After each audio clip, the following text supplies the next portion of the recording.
kii ñuy wax Mavididi Mavididi benn joueur lu RDC la moom nag ma ngi footballé fële ci Leicester City nee nañu ancien joueur Montpellier la RDC muy RD Congo dañu ko bëggoon maanaam ngir mu footballal leen représenté dëkk ba maanaam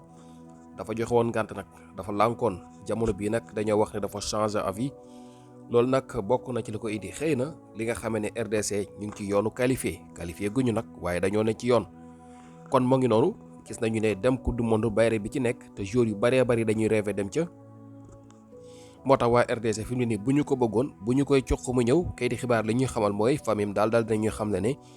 kooku di Mavididi bi dal dinay changer avis waa RDC rek lay xaar bu ñu ko woowee dina dem jamono bii wuuteeg bu njëkk bi nga xamee ne yitte woo woon nañu ko te dafa lànkoon loolu la ñu koy di xibaar dal di xamal. voilà lii daal RDC xawma ci lu may nañu ko woo rek bu dee soxla nañu ko ndax ñoom wóoragul ndax dinañu qualifié am déet jaragul 6 comme xamaguñ ndax dinañu qualifié am déet bu ñu xamee ne war na leen mën a indil dara nañ ko dem jëlee rek.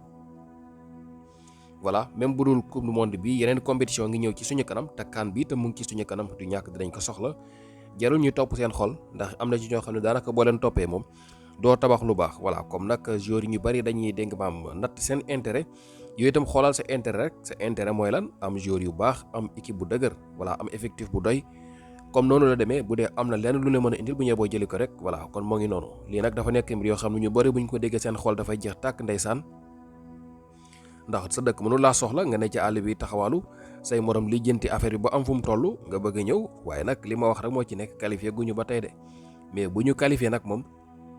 yaakaar naa dinañ ko yittewoo ci ndax li nga xam ne mooy beneen stage bi ñuy demit boobu mooy gën a métti moo tax bu ñu yeboo woo ko daal moo ngi noonu li daloon waa Ghana balaa ñuy qualifié seen coach bi bañ ne du woo gars yi voilà ñu bëri di ko félicité ci loolu ma jàpp ne xëy na erreur la ndax kat bu fekkee qualifié nga am na ci ñoo xam doon nga leen woo ñu bañ ne du ñu ñëw léegi qualifié nga li ngay xool rek mooy ndax soxla nga leen wala soxla woo leen affaire bi moom foofu la nekk ndax joueur bi soxla nga ko wala soxla woo ko rek bu dee soxla woo ko bu ko woo bu dee nag wóor na ne da nga koo soxla bul topp sa xol woo ko rek yooyu itam topp sa intérêt affaire bi loolu kese laa ci gis kon moo ngi noonu